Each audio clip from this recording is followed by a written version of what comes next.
Bonjour les amis, alors aujourd'hui ça fait un petit peu bizarre mais on se retrouve dans une vidéo où je vais parler en direct pendant que je fais ma vidéo, contrairement à d'habitude où je le fais en voix off. Cette vidéo a pour but de vous montrer un petit peu ce que j'ai ramené avec moi du Maroc.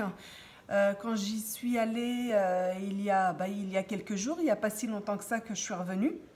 Donc là-bas, tous les ans, quand j'y vais même plusieurs fois par an, je reviens toujours avec des petites choses comme des épices, des condiments, de la poterie, des plats, tout ce genre de choses.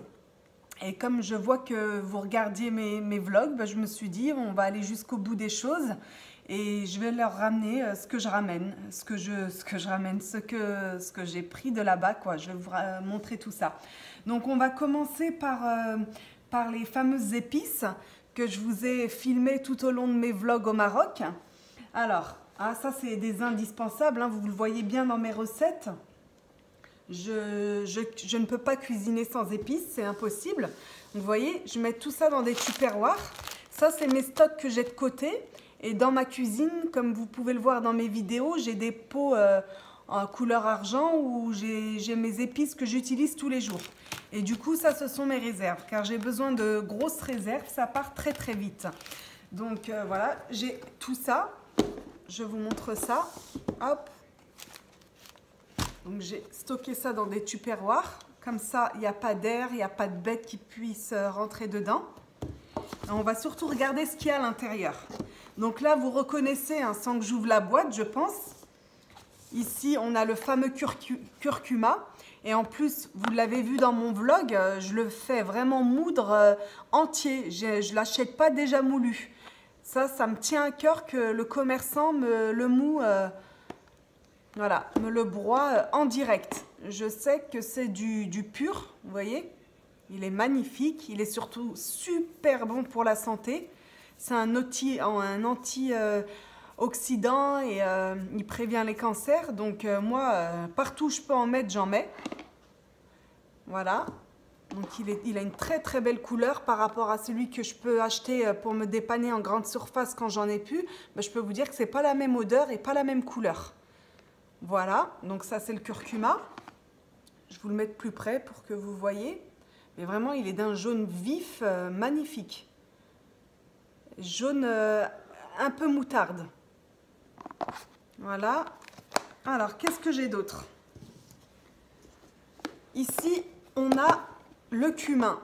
Non, c'est pas le cumin, ça c'est le ras el hanout. On dit en français le ras el hanout. Littéralement, ça veut dire la tête du magasin. En fait, c'est plein de mélanges d'épices. Ça va très bien. Le ras el hanout, ça va très très bien dans la viande hachée. Et dans le plat marocain que je vous ai déjà filmé, ça va aussi très très bien. Ça s'appelle le rfissa. Ça va bien dans ce plat et j'en mets aussi un petit peu partout. J'en mets également dans les lentilles. Il y a une vidéo sur ça également. Et dans les haricots blancs à la tomate. Voilà. Donc ça ressemble au cumin, mais c'est plus en poudre. Alors que le cumin, ça fait comme des petits des brindilles. Ça, c'est vraiment de la poudre. Et ça sent très très bon. Donc le ras el hanout. Qu'est-ce qu'on a d'autre? Alors, ici, on a le fameux cumin. Vous voyez, il ressemble beaucoup au ras el hanout, on peut le confondre, mais l'odeur n'est pas du tout la même. Alors le cumin, je mets ça aussi dans la viande hachée également. J'en mets dans les lentilles, les haricots blancs. Ça va très très bien avec l'agneau rôti, le gigot d'agneau. Quand vous le faites au four, vous en mettez, c'est vraiment excellent. Ça se marie très très bien avec l'agneau. Donc le cumin, voilà. Qu'est-ce qu'on a d'autre? Alors, ici, on a le fameux gingembre. Vous voyez, de couleur très très claire. J'en ai pas du frais, sinon je vous aurais montré comment c'est en frais. Mais maintenant, le frais, on le trouve partout, hein. À Lidl, maintenant, ils en font tout le temps du frais. Donc ça, c'est en poudre pour mettre dans mes ragoûts. Ça va très très bien avec le poulet en sauce. Ça va très très bien. Vraiment, poulet, c'est vraiment associé, chez les Marocains, c'est vraiment associé avec le gingembre. Donc je fais vraiment de grosses réserves parce que j'en utilise énormément. Qu'est-ce qu'on a d'autre, les amis? Alors, là, je vous le montre quand même. Donc, j'ai ramené de l'anis entier. Regardez comment c'est l'anis. C'est ce que j'ai utilisé pour faire mes chebakia, les gâteaux au miel marocains. Vous voyez? Alors, c'est un peu une galère parce que moi, j'ai voulu l'acheter entier. Donc, je me suis amusée à trier, enlever toutes les petites brindilles, toutes les pierres. Et ensuite, je l'ai moulu. Donc, c'est vrai que c'est du travail. Alors, j'aime bien l'avoir frais. Donc, je me prends la tête. Mais au moins, je sais que j'ai du pur, qu'il n'est pas mélangé à autre chose. Voilà. Ça, c'est de l'anis en graines. À l'état pur, il est comme ça, l'anis. Toc. Alors, qu'est-ce qu'on a d'autre? Alors là, j'ai plusieurs épices. Ça, c'est le fameux fenugrec. Il n'y a pas longtemps que je connais le nom en français. Je ne le connaissais pas du tout. Je sais qu'en arabe, on dit hulba. Et je ne savais pas qu'en français, on disait fenugrec. Ce sont mes abonnés qui me l'ont dit. Je vous montre ce que c'est. Ça, je l'utilise que pour le plat marocain arfissa. Je le mets dans rien d'autre, moi. Voilà ce que c'est. Vous voyez, c'est des petits, comme des petits mini cailloux. Et ça fond quand vous le mettez dans la cuisson. Voilà. C'est fort en goût, hein. Par contre, c'est très très fort en goût et je comprends que certains n'aiment pas ça. Je vous montre de plus près. On va se cultiver au niveau des épices, hein. Regardez. Voilà. Donc le fenugrec. J'en ramène pas énormément parce que j'en utilise rarement. C'est juste pour un seul plat que je l'utilise. Alors, je ramène également du poivre du Maroc. Je le trouve plus fort et meilleur en goût. Donc voilà, il me le fait, il est moulu directement sur place là-bas. Voilà, je l'ai en grains et il le passe à la machine, au broyeur.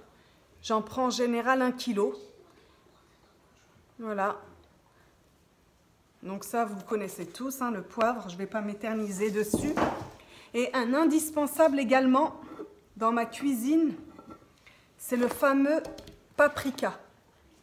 Donc ça, si j'en ai pas, je vais mal. Voilà.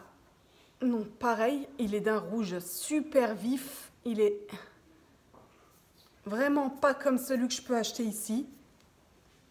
Donc je suis vraiment malheureuse quand j'en ai plus. Je me dépanne en l'achetant en grande surface, mais bon, ça n'a rien à voir. Voilà.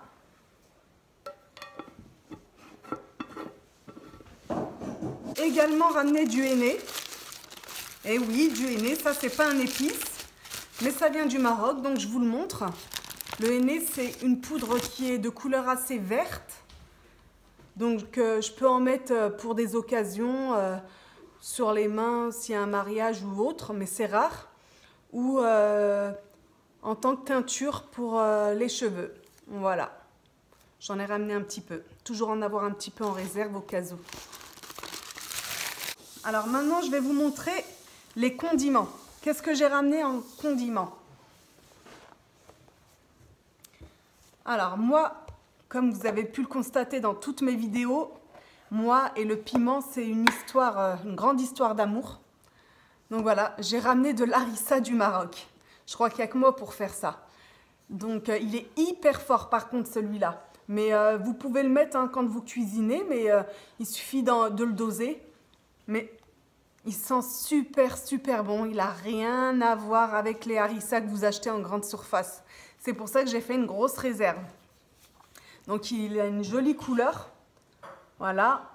Mais je vous dis, il arrache. Alors, je vais vous montrer autre chose. Je ne sais pas si vous connaissez, vous me direz en commentaire. C'est de l'harissa également, mais citronné.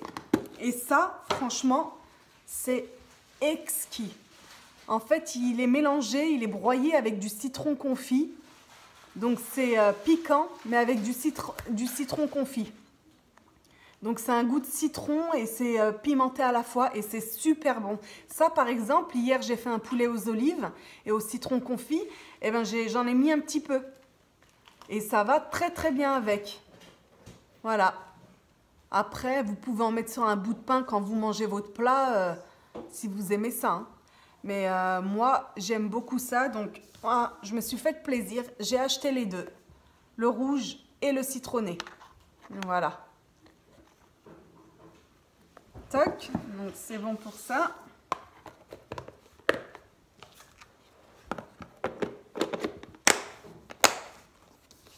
Alors, qu'est-ce que j'ai ramené d'autre?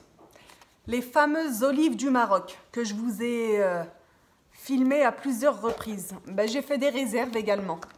Voilà. Celles-ci, on peut trouver des condiments avec. À l'intérieur, elles sont pimentées. Il y a un peu de citron confit.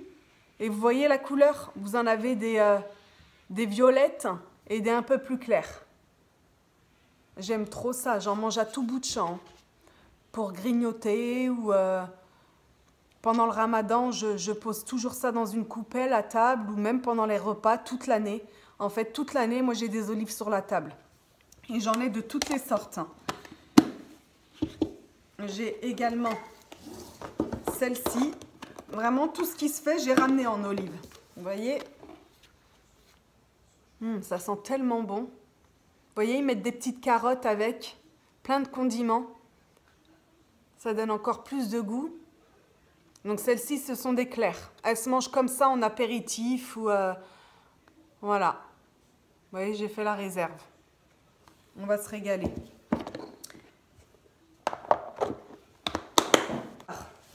Celle-ci, c'est celle que je cuisine. Quand je fais un poulet aux olives, je mets... Alors, je vais l'ouvrir pour vous montrer. Je mets celle-ci quand je cuisine. Donc, c'est les violettes. J'ai une vidéo, je crois, de recette de tagine de poulet aux pommes de terre et carottes. Et ben, c'est celle-ci que vous me voyez mettre à l'intérieur de ma cocotte minute. Voilà. Celles-ci, elles sont bonnes pour cuisiner. Et vous faites un poulet aux olives, vous mettez les violettes, c'est magnifique. Voilà. Je n'ai pas oublié les fameuses olives noires. Toc, je vous montre ça. Elles sont magnifiques. Celles-ci, je ne les ai pas achetées chez... En fait, je les ai prises chez une petite dame qui les fait elle-même. Elles ont un goût franchement inimitable. Je les trouve nulle part ailleurs. Je les prends tout le temps chez elles. Parce qu'à chaque fois que j'ai goûté dans d'autres, chez des commerçants, elles étaient toujours trop amères. Ou celles-là, elles sont pas amères, elles ont même un petit goût sucré. Elles sont faciles à manger. Voilà. J'ai fait ma réserve aussi. Vous voyez, il est plein. J'en ai pour un moment. Et la dernière chose concernant les condiments, voilà, je ne sais pas si vous connaissez. Alors, moi, je fais des fois des tagines dans les tagines en terre cuite parce que j'ai une plaque à induction, ça ne fonctionne pas dessus, mais je suis en maison et j'ai en fait un réchaud, une bonbonne de gaz, donc je mets dessus mon tagine. Et ça, quand vous faites un tagine dans un tagine en terre cuite, par exemple de poulet, vous mettez ça avec, c'est divin. Voilà, vous voyez, il y a des morceaux de citron confit. Donc j'ai acheté ça tout prêt au Maroc. Pas besoin de se prendre la tête à le faire. Donc il y a du citron confit, des petites carottes, il y a comme des petits piments, en fait, qui étaient en saumure. Là, vous avez le citron confit et des herbes, du persil avec. Vous voyez, il y a même du piment rouge, regardez. Voilà, et c'est très, très, très, très bon dans les tagines. Voilà. Vous me direz en commentaire si vous en achetez de temps en temps ou si vous le faites maison. C'est possible. Voilà. Concernant les condiments, c'est terminé. Alors, en ce qui concerne les plats, les poteries, j'ai ramené 2 verres qui ont une forte odeur, comme une odeur de henné. Je ne sais même pas ce que c'est, mais c'est vrai que quand je les mets dans mon placard, Vous ouvrez le placard, vous avez une super odeur qui en ressort. Donc c'est surtout esthétique, on boit de l'eau dedans. Voilà, typiquement de l'artisanat marocain. Voilà, de toute façon tous les ans quand je vais au Maroc, je ramène des petites choses comme ça. Voilà. Alors, moi, habituellement, j'ai des tagines ronds. Là, je me suis amusée à en acheter un ovale. Je le trouvais joli. Donc moi, je prends toujours en terre cuite sans vernis. Parce que quand ils sont vernis et que vous cuisez dedans, c'est très très mauvais pour la santé. Tout ce qui est vernis, c'est bourré de cancérigènes, de produits chimiques. Et donc, il faut éviter. Si j'ai un conseil à vous donner, c'est pour cuisiner, acheter qu'en terre cuite sans vernis. Voilà comment il est. Je ne l'ai encore jamais utilisé, je viens de le ramener celui-là. Donc il est mimi parce qu'il est ovale, je le trouvais joli, ça change. Et on a son couvercle. Voilà, pure terre cuite. Je vous montre l'ensemble. Voilà. Et je l'ai acheté en très très grand. Voilà, le même en grand. Vous voyez? Celui-là, c'est quand vous recevez du monde, parce que là, vous faites un big tagine dedans. Il y a de quoi faire pour 15 personnes dedans. Voilà.